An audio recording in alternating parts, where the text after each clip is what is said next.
So, in our second chapter, that is titled as Wit and Humor, because wit and humor, this is a part of our life. If that is not there, life is zero. Because there is a comedy in our life, we are still existing, expecting something, and daily, at least for 5 minutes or few minutes, we are laughing and we are entertaining ourselves, we are enjoying. Here, there is a drama we are going to read, and already I announced the title, The Dear Departed.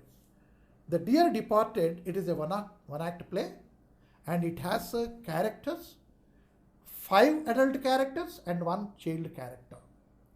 And here, point to point, bit to bit, till last we do not know it is a comedy. It is a very serious thing, very seriously goes. And at the last moment, you will be knowing the complete thing and you can't but laugh. That is the thing. Now, the characters are Mrs. Amelia Slater, Mrs. Elizabeth Jordan. These two are daughters of a person here. That person, he comes here at the last. He is Abel Merriweather. Abel Merriweather is the father, and these two are his daughters, Mrs. Amelia Slater, Mrs. Elizabeth Jordan. These two are sisters. And now, these two should have husbands, no? They are there. Henry Slater, Ben Jordan. These two are the husbands of Amelia and Elizabeth. Now, there should be a child character. Victoria Slater, the girl of Amelia, the daughter of Amelia. These are the characters. Now, in a nutshell, the story goes like this. Old personalities, old people, these are unwanted. Is it unwanted? Don't we want them? But it is a disputed question always. The old people think that we are unwanted. And the young people, they think the old fellow, he is coming, he will eat our head. That way. Why? Because the gap has been maintained like that. This old fellow doesn't like to go to the young people in an amicable manner, and this young person doesn't want to go to the old fellow in a respectable manner, honoring manner. Because the old people, they are crave of getting honor. They always think, I should advise. This I should advise, to what extent he doesn't know. Everywhere, whether that young fellow is master in certain subject or anything, he want to go and poke his nose and advise. And hence this gap is maintained forever like that. This fellow thinks I am unwanted. This fellow thinks he is coming and eats my head. And so these two are within this distance always. And now, in this one, the old fellow is not wanted, but his property is wanted. Now you see the fun. The old fellow is not wanted, whether he doesn't want to go there or the young fellow doesn't want to take him in whatsoever. The decision maintained by both the things, as I already told. But the property which this fellow has, this fellow wanted it. He wanted to enjoy this, but not the old fellow. That is the topic taken here as the drama subject. That is dramatized. What would happen if that old fellow dies? Can anybody know it? I am an old fellow. Can I know what would happen after my death? No, I can't. So this is the topic the writer could able to bring onto the fore, onto the stage. That means the old fellow will be knowing what would happen after his death on the stage. Right?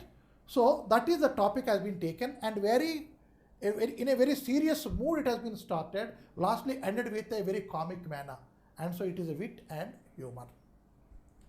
Now, the old fellow, he has 2 daughters. Means the old fellow has been divided between these 2 daughters. 6 months here, 6 months here. Suppose he has 4 sons, 3 months here, 3 months there, 3 months here, 3 months here. Right? Badipantulu, N.T. Ramarao, one more picture I am reminding you. There you can see how these two old people, the wife and husband, these two have been separated. Now, along with those two characters, we wept in the cinema hall. There was a completely wetness everywhere in those days when Badipantulu was enacted by N.T. Ramarao. So, now why I called it is, you can just imagine what would happen with the old fellows if they are shared among their children. The property is shared, no doubt, but these people also are shared. So here the father is shared among two girls, the elder one, that is Amelia Slater, and the younger one, Elizabeth Jordan. That way these two are sharing him for 6 months and 6 months.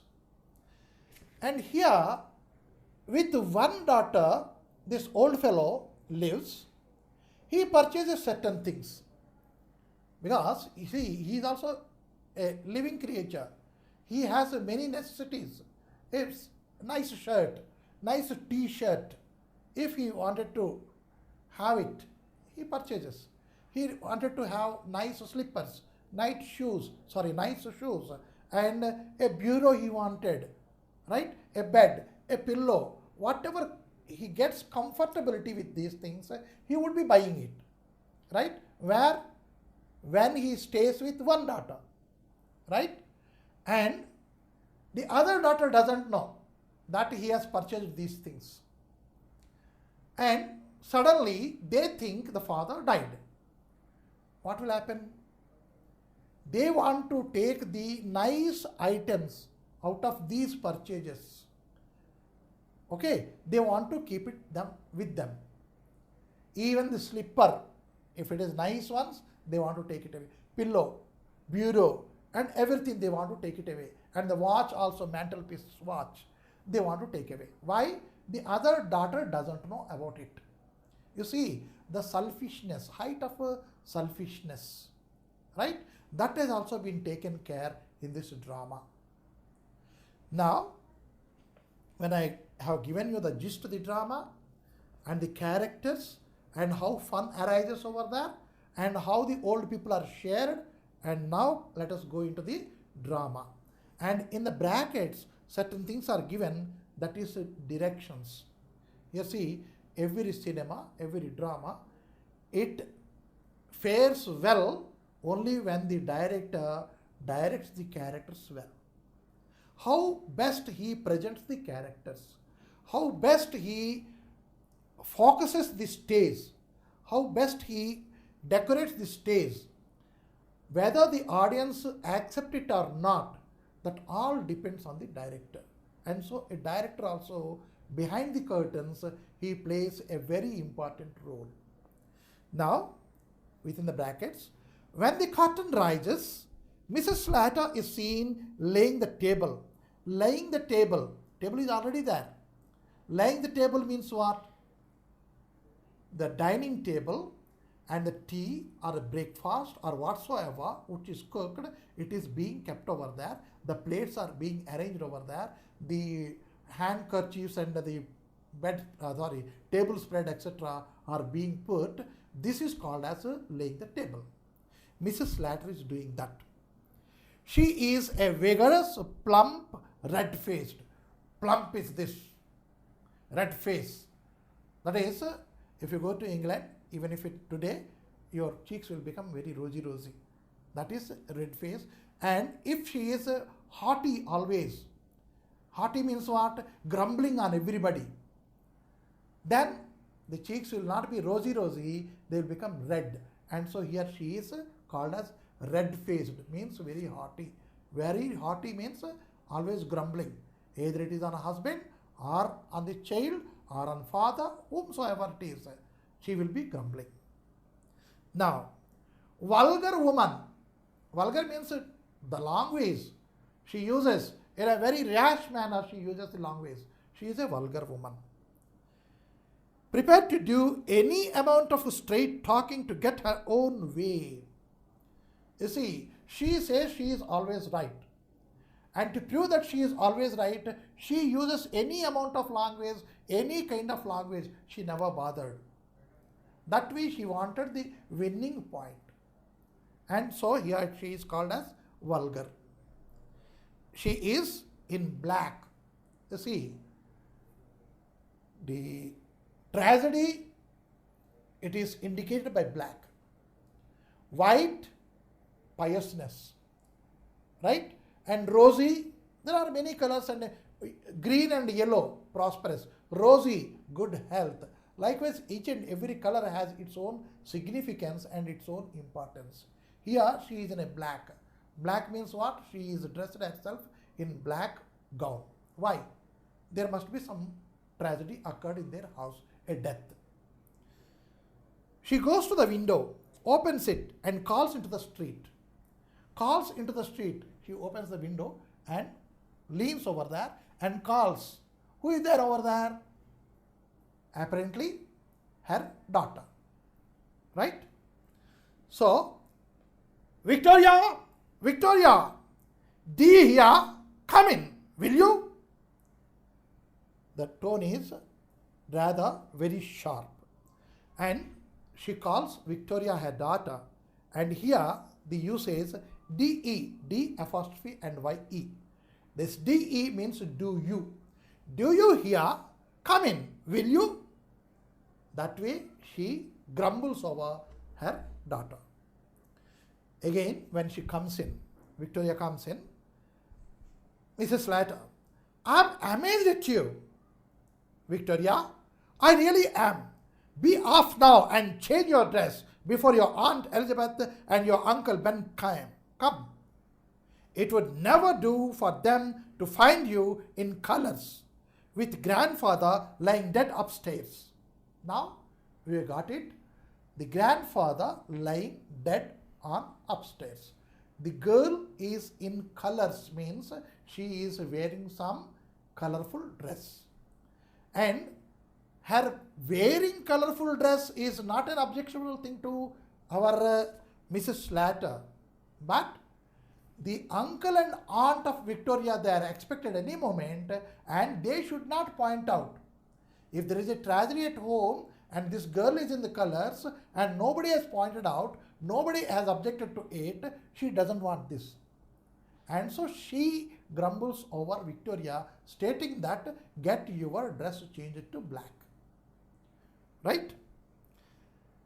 Victoria, what are they coming for? They haven't been here for ages. See, second dialogue itself, we can just make out the character of our Slater. For years, her aunt hasn't come here. Means how friendly our Slater, Mrs. Slater is. Right? Victoria says, why are they coming? Since ages they have not come here. What is the reason?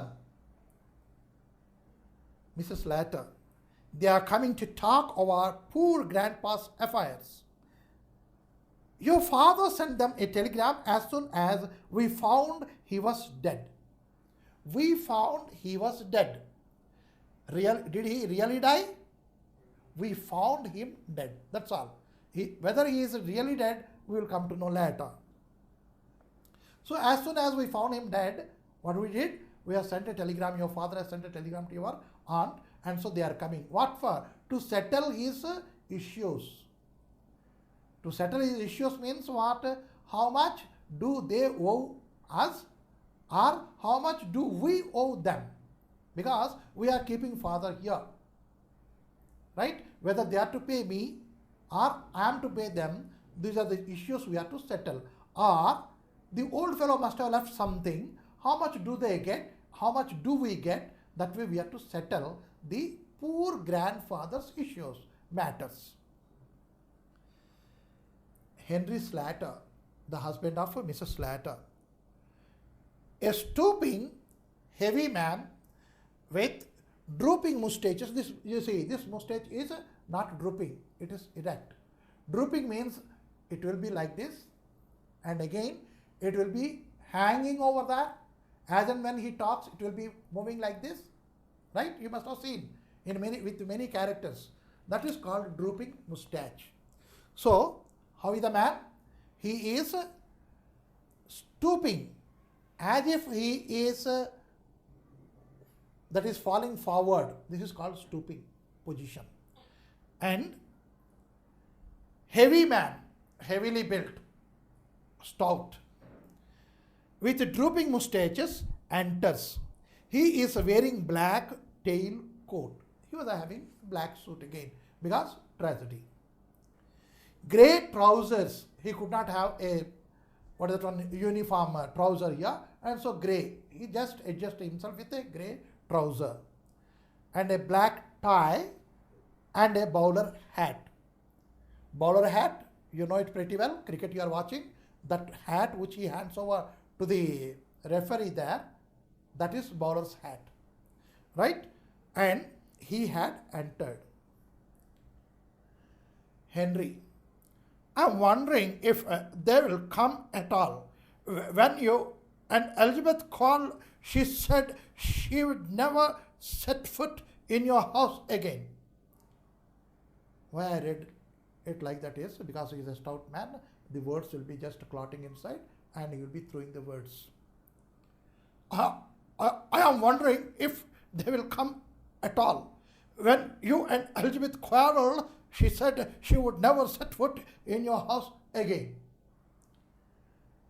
One more thing we have seen here, that the girls, these two daughters of the old fellow, they were not in good terms.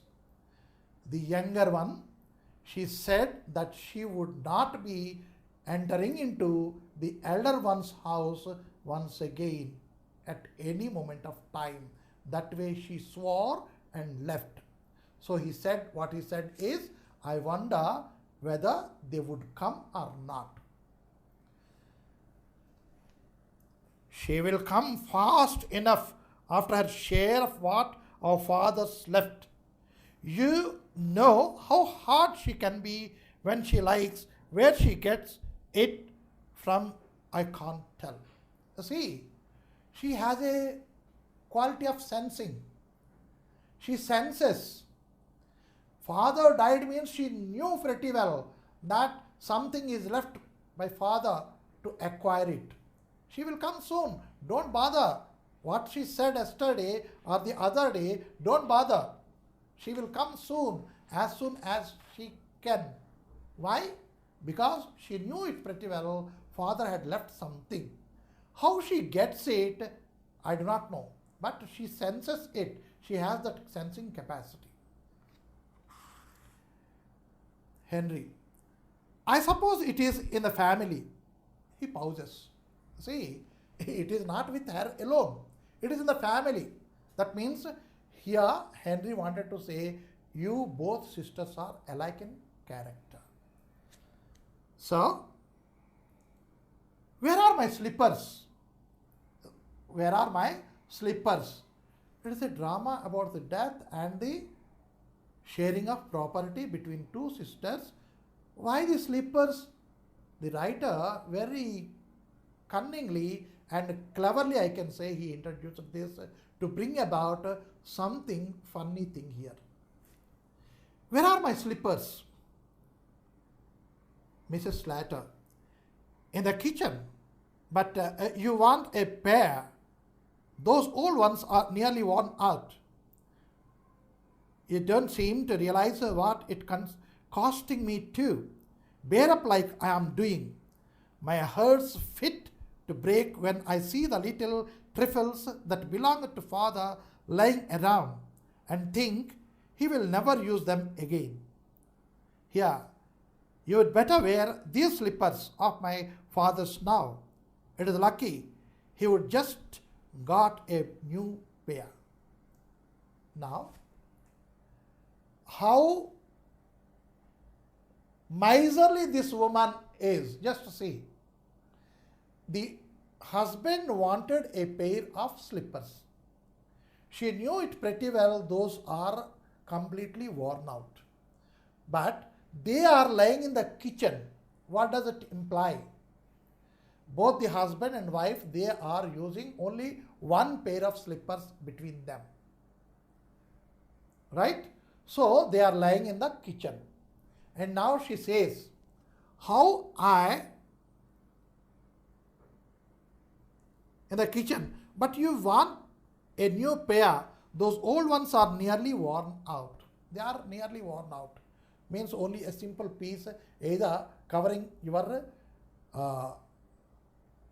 heel or not, we do not know. Up to that, it has completely worn out. But both of them are using, and so presently they are in the kitchen.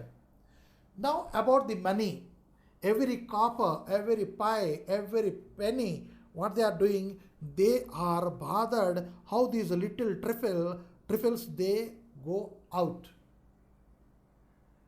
As if they are really dependent on the father, each and every trifle, each and every penny, each and every paise, if it is somewhere fallen, and she will be picking them up.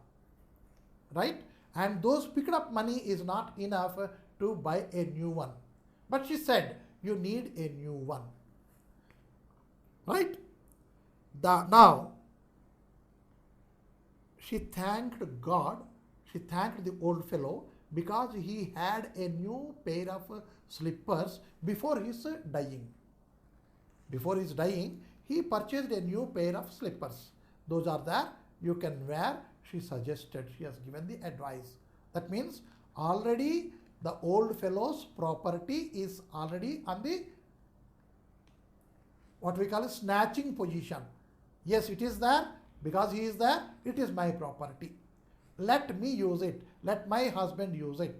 That way she decided the property has to be taken by me and my husband, my child. Henry, they will be very small for me, my dear. Array, they are very small. Your father's leg and my leg, foot and my foot, these two are not matching. Mine is bigger one and this is a smaller one. How it can shoot to my foot? That way he questioned. They will stretch, won't they? You see, slippers means what? You go on wearing and they can stretch to any length. You try and get it. I'm not going to have them wasted. You see, do you mean to say that I'm going to throw it away because father is not there? No. I can't waste it. I can't throw it. You use it. Henry, I have been thinking about that bureau of my father's. That's in his bedroom. You know, I always wanted to have it after he died. See, in father's room there is a new bureau. Father has bought it. It is a very nice piece, no? Yeah, always I wanted it. When my father died, I wanted to take it. That way she put it, means the second item which she wanted to put her hand on is the bureau. Bureau is nothing but a table having a single drawer and a very nice artwork will be there. That kind of table is called as a bureau. Right? She wanted to have that bureau for herself. Henry, you must arrange with Elizabeth when you are dividing things up. You see, up to slipper, he has no objection because he is wearing it, he is enjoying it. But when it comes to the bureau, he had given a suggestion and advice to his wife. What is that one? You must arrange with Elizabeth when you are dividing things up. When you are dividing things, when you are sharing things, you have to discuss this issue with your sister, right? You are not discussing with me.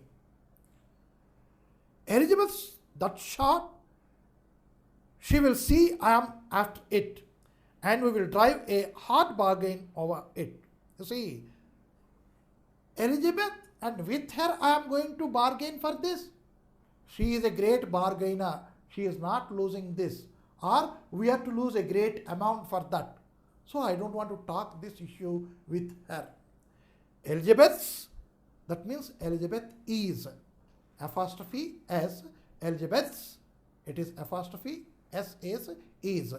Elizabeth is that sharp, She will see I am after it, and we will drive a hard bargain over it. Means if I want this, I'll have to lose something else. So I don't want. She is very sharp in bargaining. She won't let it go for me. I know it. Henry. Perhaps she got her eyes on the bureau as well.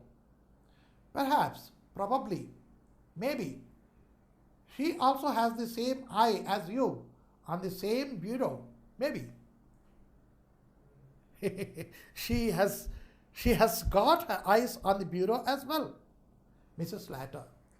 She has the same eye on the bureau, maybe.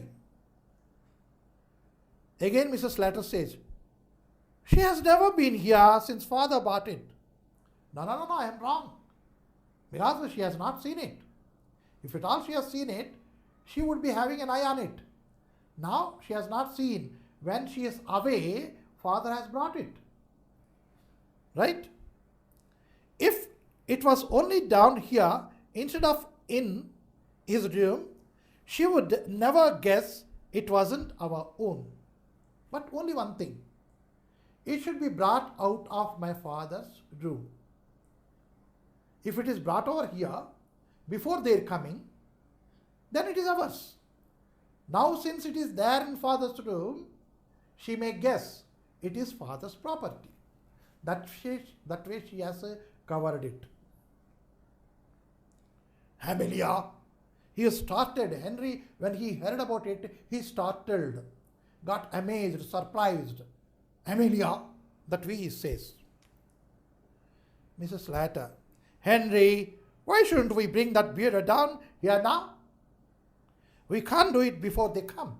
See, we can do it before they come. You see, let us go immediately and get the bureau down. Before they're coming, we can get it down. Let us do it. That way she has suggested it. She decided it because it has already been introduced that she is a vulgar woman. She wanted to go to any extent to fulfill her wishes. Now, Henry, stupefied, what to do, what not to do, whether to do it or not, because his mind is telling, his heart is telling, his brain is telling, his wisdom is telling not to do it, it is wrong. But here his wife says, nothing wrong in it, we have to get it. So within these two, he is caught, stupefied. I won't care too. You see, even if it is my father, I won't do that. I won't care to do that. Do you mean to say his wife is going to agree with him? Mrs. Slater, don't look so daft. Why not? Don't be so foolish. Why not? He is with us and nobody knows the bureau will belongs it. Let us get it down. Don't be foolish. That way she used the language, Though it is her husband, she said, don't look so daft. Daft is very nearer to donkey. Henry, it doesn't seem delicate somehow. That way he is getting his courage, means he is developing himself. So he said it is not a delicate one. And then somehow it is a very heavy. Can we both bring it down? That way he wanted to put an argument. Mrs. Slater, we could put that shabby old chest of drawers upstairs where the bureau is now. Elizabeth could have that and welcome. I have always wanted to get rid of it. Now you see, there is one more furniture, a piece of furniture. What is that one? A chest of drawers. Chest of drawers, it is a box-like thing and divided in between 6 drawers. And there is a locking system that is called as a chest of drawers. Right? If it is olden days, there is what is it called, artwork of your brass or bronze artwork will also be there.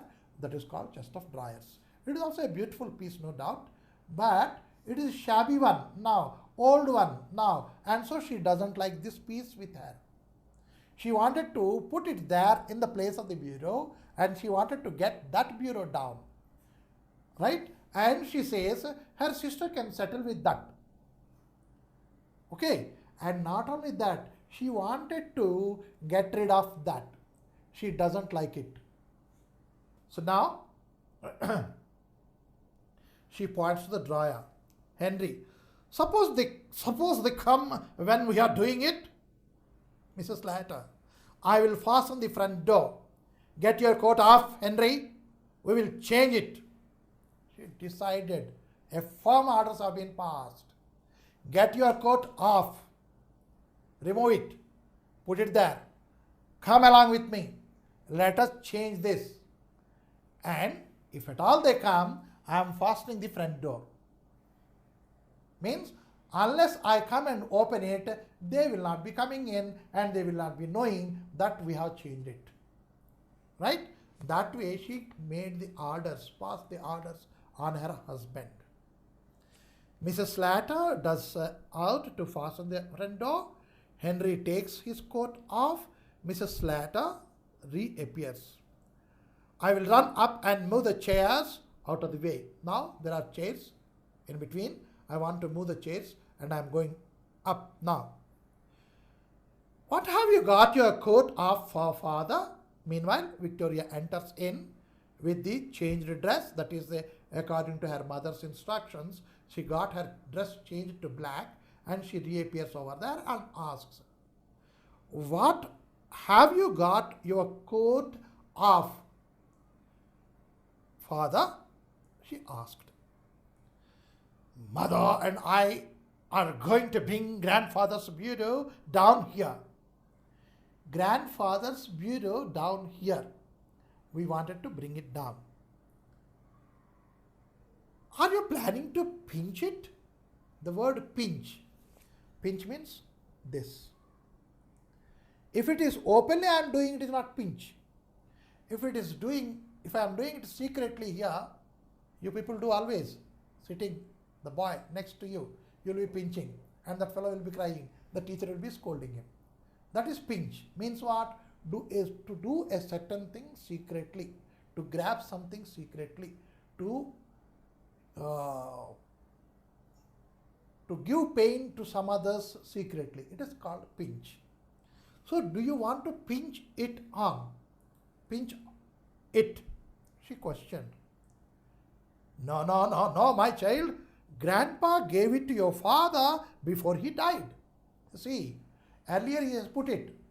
We want to bring that bureau of your grandfather here down. When she said, do you want to pinch it? Now he just recollected, yes, this baby may talk to her aunt. And again it will come to a square one. So what did he say? He wanted to cover it. Simply he covered it. No, it is not like that. But before his death, he had given it to your mother. And so your mother wanted it down. No, we are not pinching. We are not robbers. We are not thieves. Right? We are getting it down. That's all. It is our property. This morning, Victoria further questions. This morning means what? Earlier she was knowing that her grandfather did not give it to her mother. If at all something occurred between is before the morning and his death. Right? And so she emphasizes this morning. She questions, very fixedly she questions. Henry, yes. That way he covers it. Victoria, he was drunk this morning. Yeah, I know. He drank this morning and he must have given this. You see, drinking is a bad habit. Why? The person having that habit, he gives everything away. He talks everything what is there in his mind. Maybe he must be quarreling. And one of the characteristics of a drunken man is to become karna, dana karna. He gives everything.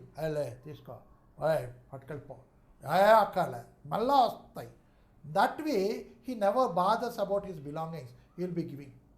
So she put it here.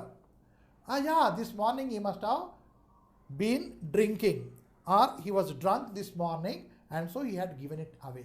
Means in that intoxication what he was doing he doesn't know, and so he had given this bureau to my mother, must be. That way she concluded. Mrs. Slater appears carrying a handsome clock under her arm. When she has gone up, her looks fall on a very good, beautiful piece of clock that belonged to the old man. And while coming down, she brought that clock, and it was there under her arm, like this. In her arm means like this, she brought it. Mrs. Slater, I thought I would fetch this down as well.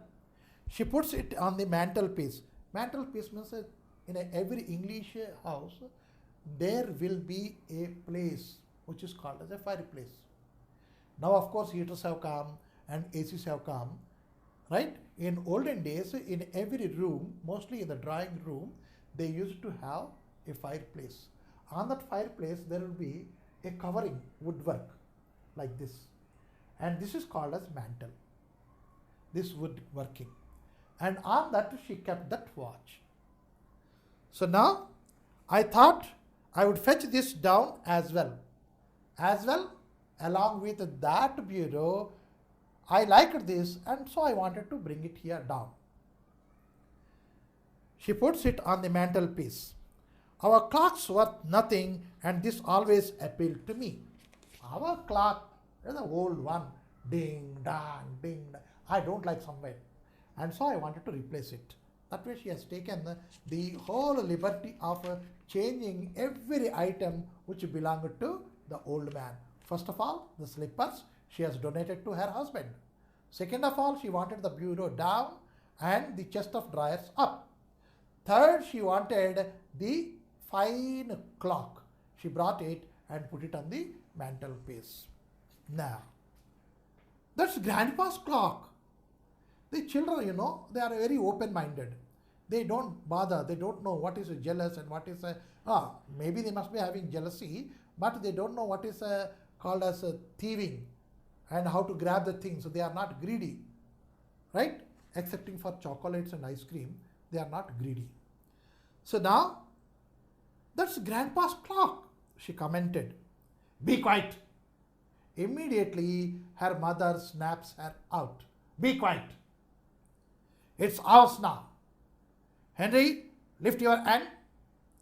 Now, both start lifting the chest of drawers from downward to up. Before that, the girl was snapped to keep quiet. Henry and Mrs. Slater, very hot and flushed, stagger in with a pretty old-fashioned bureau containing a locked desk. They put it where the chest of drawers was and straighten the ornaments, etc. There is a knock at the door. The knock is repeated. When the exchange work is completed, when the bureau had been brought down and the things were being settled, there was a knock at the door, right? And hurriedly they were putting everything in place. And again there was a knock at the door. You can expect who is the newcomer or who is the visitor. Victoria ushers in Ben and Mrs. Jordan. Usher, U-S-H-E-R, usher means to call in, to welcome. That is called usher. Ushered in Ben and Mrs. Jordan. The latter is a stout, complacent woman. The latter, suppose if at all we are taking two things in a consecution, the first one is called as the former and the second one is called as latter. Here Ben and Mrs. Jordan. That way these two people were kept. The former here is Ben and the latter here is Mrs. Jordan. So the description now stands for the latter, that is Mrs. Jordan. She was a complacent woman with an irritating air of being always right. Her sister is, we know, we have already seen, vulgar. and whatever she thinks, it has to be done. And here, the second woman here, she is very haughty and she thinks she is always right. Means what? She is nowhere in a single percentage shorter than her sister. She is wearing an outfit of a new morning. Ben is also in complete new mourning. What is this? Mourning. MOR, there is no U. MORNING, it is morning, morning time. U has been added over there. Then mourn means to weep. The dress is in mourning, but their faces are not in mourning. That way, the writer is differentiating. The people are dressed in mourning dresses, but their feelings are never mourning. That we have to make an underline here. Ben is also in complete new mourning.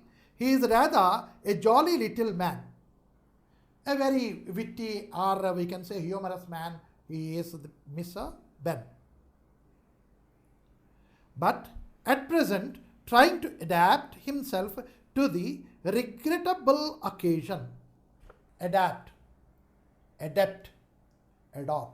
There are three words. Let us not get confused into it. ADAPT, adapt, adjust oneself into one. Adapt. Adept, a skillful. Pied Piper, the word comes as an adept.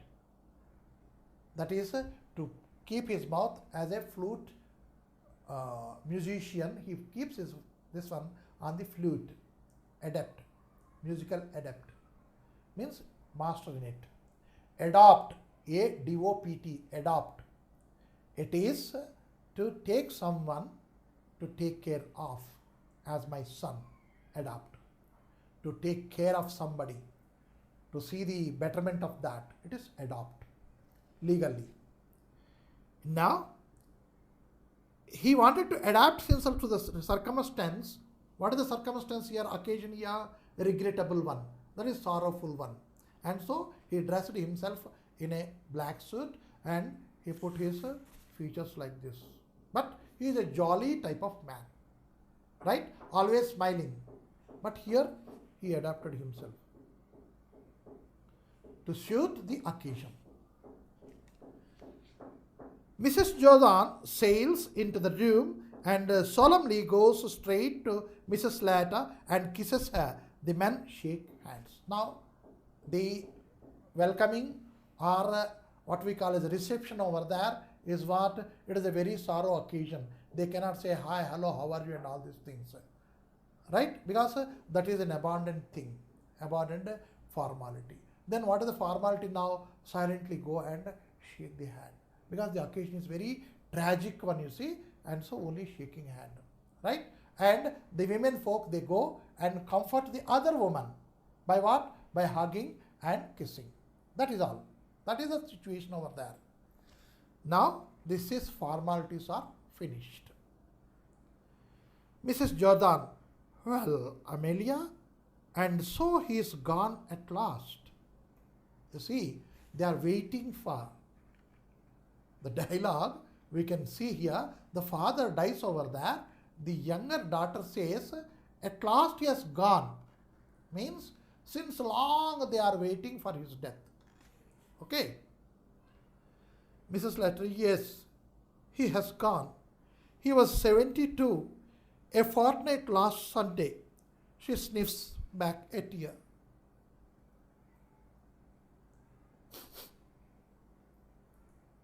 That is sniffing a last tear, right? So now, yes, he has gone. He was 72, a fortnight last Sunday. She lived for 72 years, so she is happy. Or at the age of 72 years, he died and so she is not happy. What is that? We do not know here. She sniffs a last tear. She simply makes a last tear roll down and remove it, and here also sniffing. That way she has done it. Means she has to express her what we call as a tragedy, and so she has expressed. That's all. Ben, now Amelia, you must give away.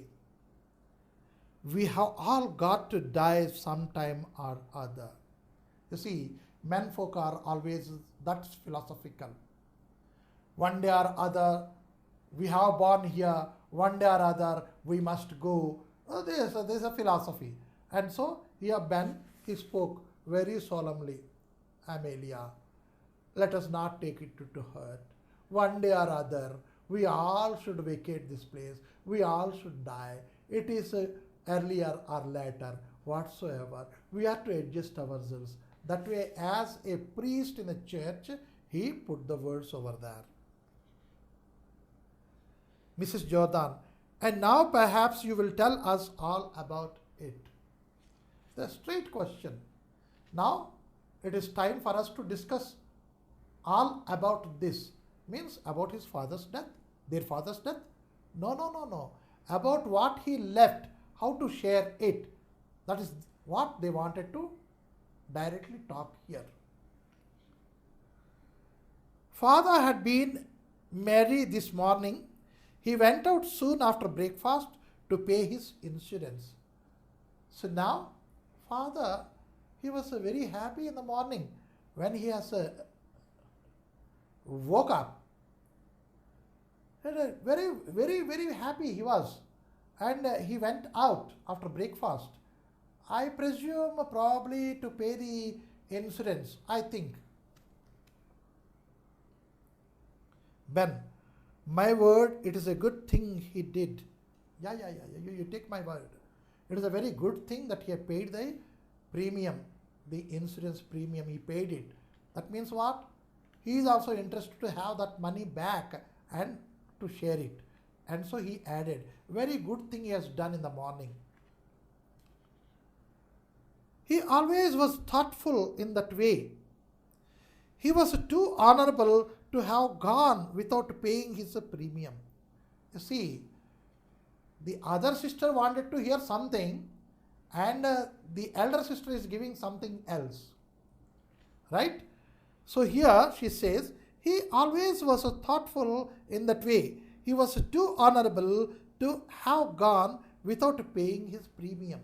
You see, he pays it. He is a very calculated person.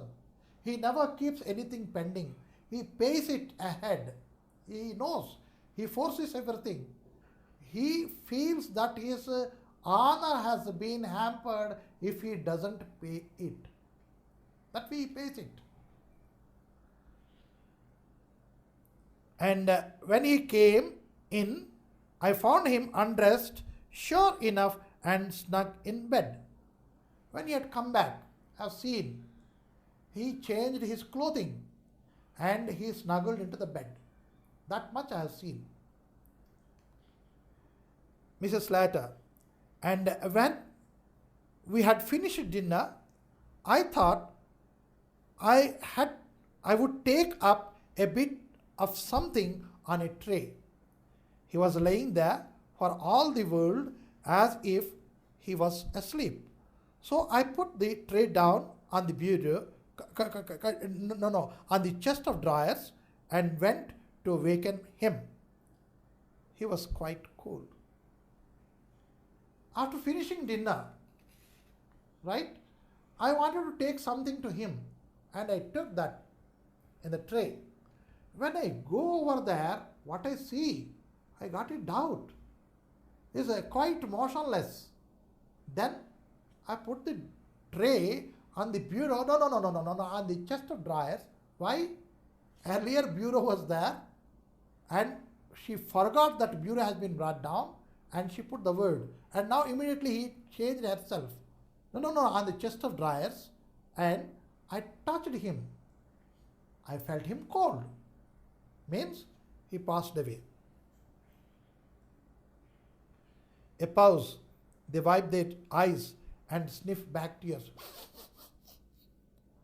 Both of them and all there, including Victoria, everybody sniffed and wiped their tears.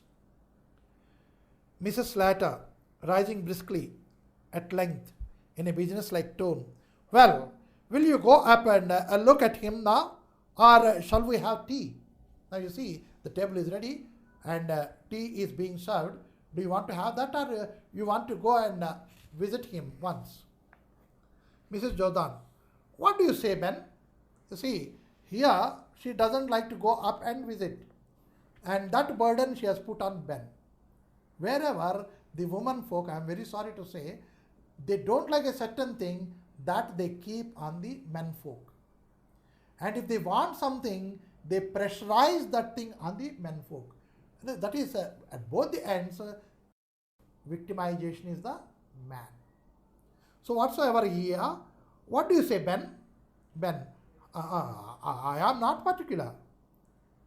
Mrs. Jordan, surveying the table. Well, then, if the kettle is ready, we may as well have tea first. She also just evaded going up and seeing her father. She preferred to have a cup of tea down than going to the father and see the dead body. See, that much of affection the girl has with the old man. Mrs. Slater puts the kettle on the fire and gets tea ready. One thing we may as well decide now is the announcement of in the papers. You see, now we have to announce his death in the paper. Obituary, you must have seen the newspaper. Second page or third page, obituary, a column or two columns will be there. The photographs will be there, and the date of birth, date of death, and their condolence words will be there. That is called giving information through paper. Means if any relative is there, he will be noting it out. So now the first thing what we have to do is we have to announce his death in the newspaper. Mrs. Jordan, I was thinking of that. What would you put? Okay, I am thinking on that line, but what would you like to put it? The wording. A pause. Mrs. Jordan, well, we will think about it after tea, and then we will look through his bits of things and make a list of them.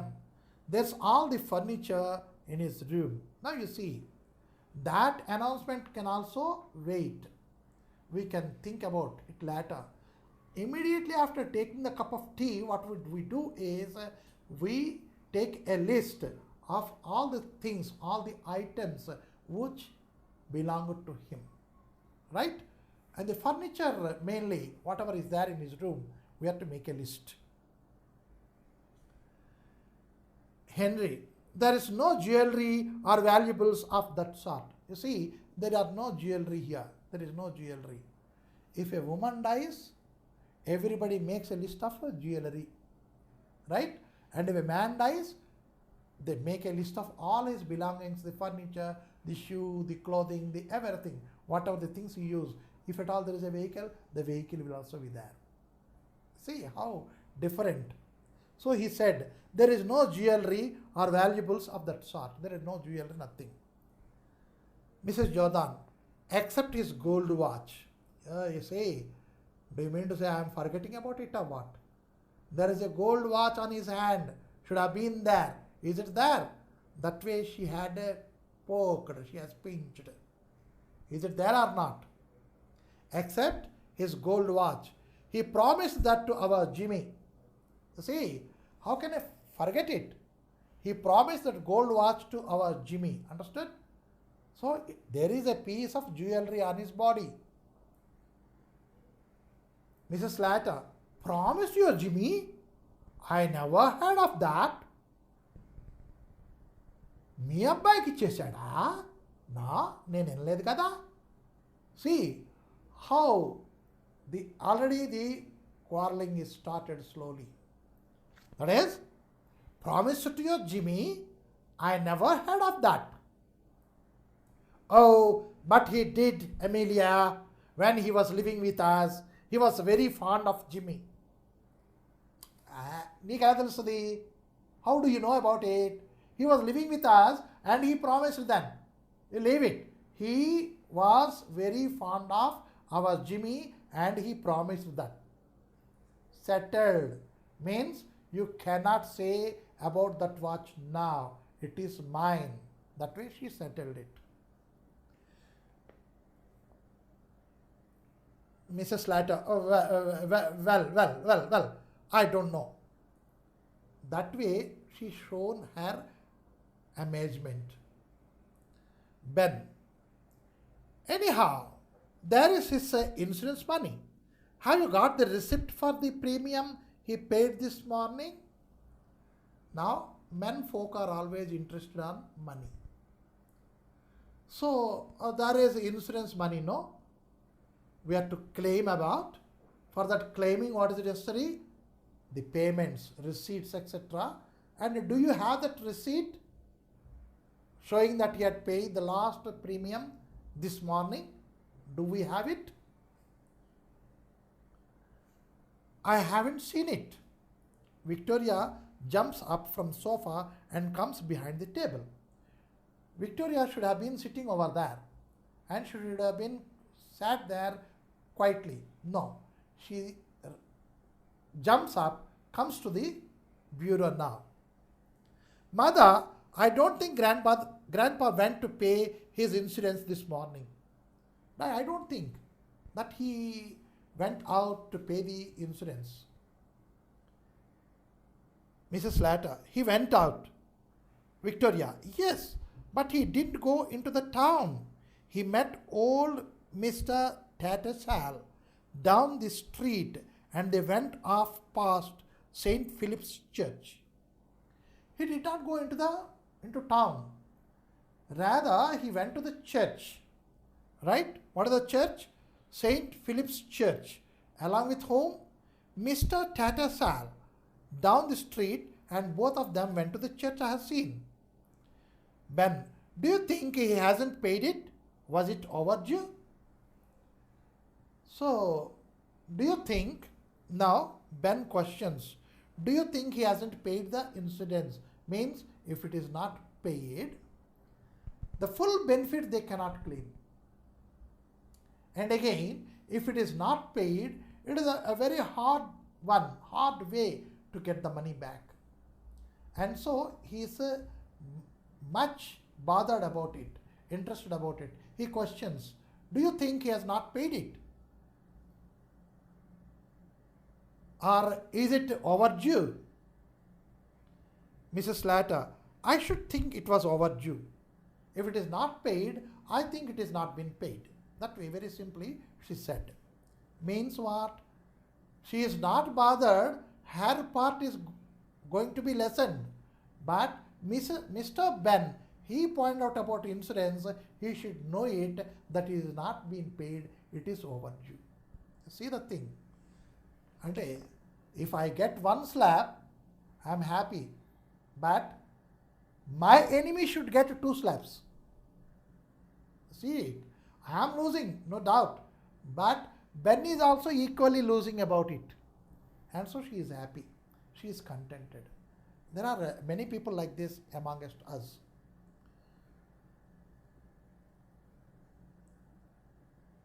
Mrs. Jordan, something tells me he has not paid it. Something tells, my intuition tells me, my instinct tells me he has not paid it. Ben, the drunken old bugger. Earlier, it was the old fellow, the father of his wife. Now, because he had not paid the insurance, because he could not lay his hand on the insurance amount, right? The old fellow, poorly had become the drunken old beggar. See, Mrs. Jordan, he has done it on purpose just to annoy us. You see, the old people, they forget certain things. But what we conclude is they have done it deliberately to harass us. That is what we conclude. So his premium has not been paid. So can't they take care of it? No, they can't take care of it. Their father should take care of it. If he had forgotten it, if he had missed it, It is deliberate. He wanted to punish us, and so he had not paid it. See the things, how the things are coming slowly, slowly into the path. Mrs. Latter, after all I have done for him, having to put up with him in the house these 3 years, it is nothing short of swindling. The finger may come out on me. He did not pay it. Why? Because of me. I have taken away every penny from him and I have spent. The other sister may think about, and so I am putting my version now. What is it? It is, after all I have done for him, everything I have done for him. Right? For how many years? For 3 years I have done for him. And even everything I spent for him. And now he wanted me to appear as if I am swindling. Swindling means what? To take away something with his knowledge. He wanted to make me appear before you that I am a swindler. For these 3 years I fed him. I gave everything to him. And in spite, what did he do? He made me appear before you, I am a swindler.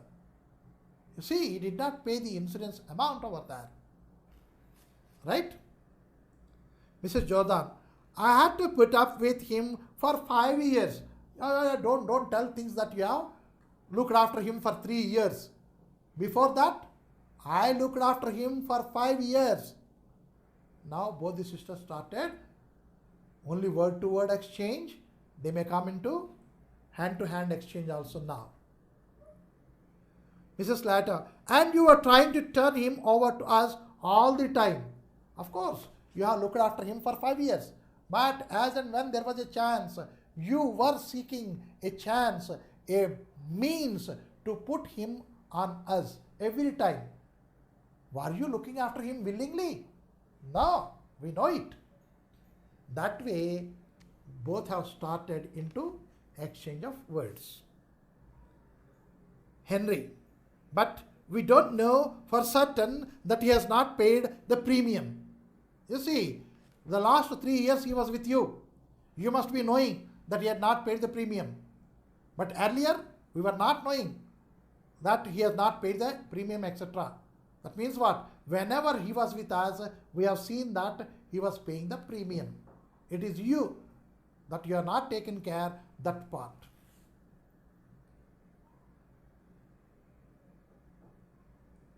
Mrs. Slater, Victoria, run upstairs and fetch the bunch of keys that's on your grandpa's dressing table.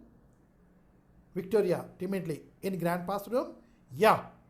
Victoria, I don't like to. Because there is a dead body.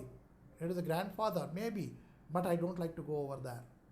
Because maybe grandfather's devil must be over there, the spirit may be over there, and so I don't want to. You see what kind of a treatment the grandchild is giving, the son-in-laws are giving, the daughters are giving to the old man. Mrs. Slater, don't talk so silly. There is no one who can hurt you. Victoria goes out reluctantly. Reluctantly means not willingly, unwillingly. We will see if he has locked the receipt up in the bureau. Now you see the bureau had come down and she has forgotten and she put the word. The old fellow must have put the receipt in the bureau. So now Ben immediately catches. In where? In this thing? He rises and examines it.